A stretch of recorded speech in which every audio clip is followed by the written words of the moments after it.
La domination sur les consciences passe essentiellement par l'utilisation viciée du langage par la classe économiquement et socialement dominante.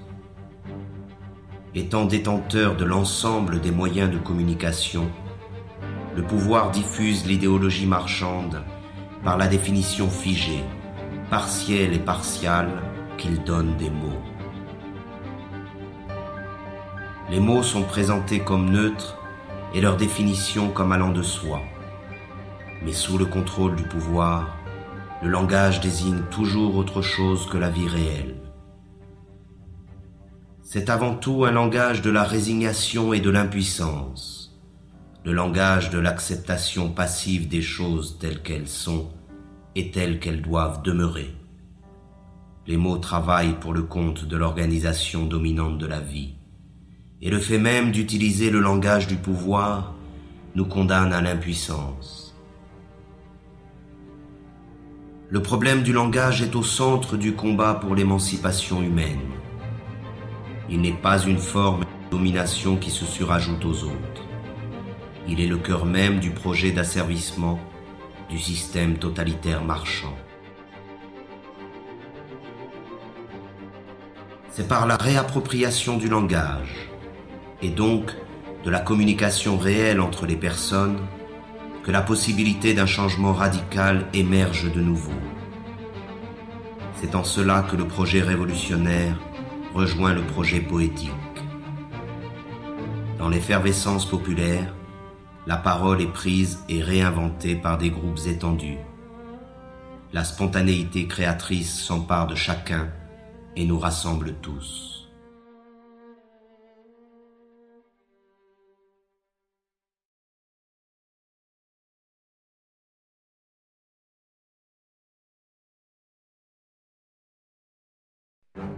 Pourtant, les esclaves modernes se pensent toujours citoyens. Ils croient voter et décider librement qui doit conduire leurs affaires, comme s'ils avaient encore le choix. Ils n'en ont conservé que l'illusion. Croyez-vous encore qu'il existe une différence fondamentale quant au choix de société dans laquelle nous voulons vivre entre le PS et l'UMP en France, entre les démocrates et les républicains aux États-Unis, entre les travaillistes et les conservateurs au Royaume-Uni? Il n'existe pas d'opposition car les partis politiques dominants sont d'accord sur l'essentiel, qui est la conservation de la présente société marchande. Il n'existe pas de parti politique susceptible d'accéder au pouvoir qui remettent en cause le dogme du marché. Et ce sont ces partis qui, avec la complicité médiatique, monopolisent l'apparence. Ils se chamaillent sur des points de détail pourvu que tout reste en place. Ils se disputent pour savoir qui occupera les places que leur offre le parlementarisme marchand. Ces pauvres chamailleries sont relayées par tous les médias dans le but d'occulter un véritable débat sur le choix de société dans laquelle nous souhaitons vivre. L'apparence et la futilité dominent sur la profondeur de l'affrontement des idées. Tout cela ne ressemble en rien, de près ou de loin, à une démocratie. La démocratie réelle se définit d'abord et avant tout par la participation massive des citoyens à la gestion des affaires de la cité. Elle est directe et participative. Elle trouve son expression la plus authentique dans l'assemblée populaire et le dialogue permanent sur l'organisation de la vie en commun. La forme représentative et parlementaire, qui usurpe le nom de démocratie, limite le pouvoir des citoyens au simple droit de vote, c'est-à-dire au néant, tant il est vrai que le choix entre gris clair et gris foncé n'est pas un choix véritable. Les sièges parlementaires sont occupés dans leur immense majorité par la classe économiquement dominante, qu'elle soit de droite ou de la prétendue gauche social-démocrate. Le pouvoir n'est pas à conquérir, il est à détruire. Il est tyrannique par nature, qu'il soit exercé par un roi, un dictateur ou un président élu. La seule différence dans le cas de la démocratie parlementaire c'est que les esclaves ont l'illusion de choisir eux-mêmes le maître qu'ils devront servir. Le vote a fait d'eux les complices de la tyrannie qui les opprime.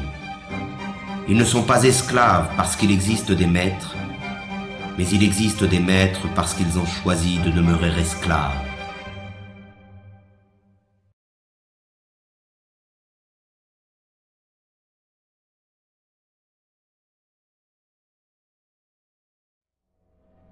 Le système dominant se définit donc par l'omniprésence de son idéologie marchande.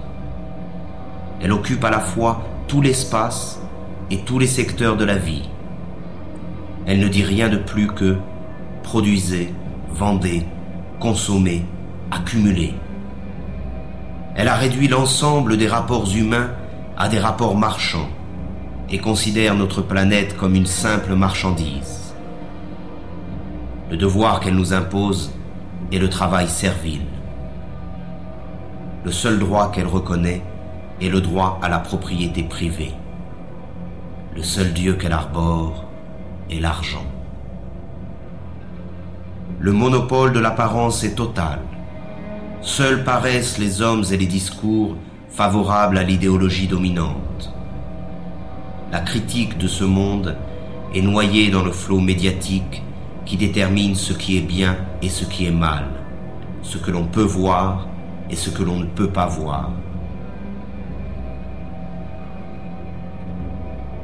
Omniprésence de l'idéologie, culte de l'argent, monopole de l'apparence, parti unique sous couvert du pluralisme parlementaire, absence d'une opposition visible, répression sous toutes ses formes, volonté de transformer l'homme et le monde.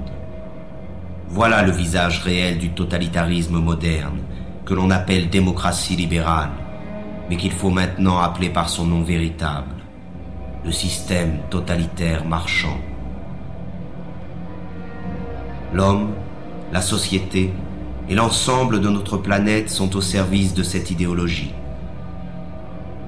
Le système totalitaire marchand a donc réalisé ce qu'aucun totalitarisme n'avait pu faire avant lui: unifier le monde à son image. Aujourd'hui, il n'y a plus d'exil possible.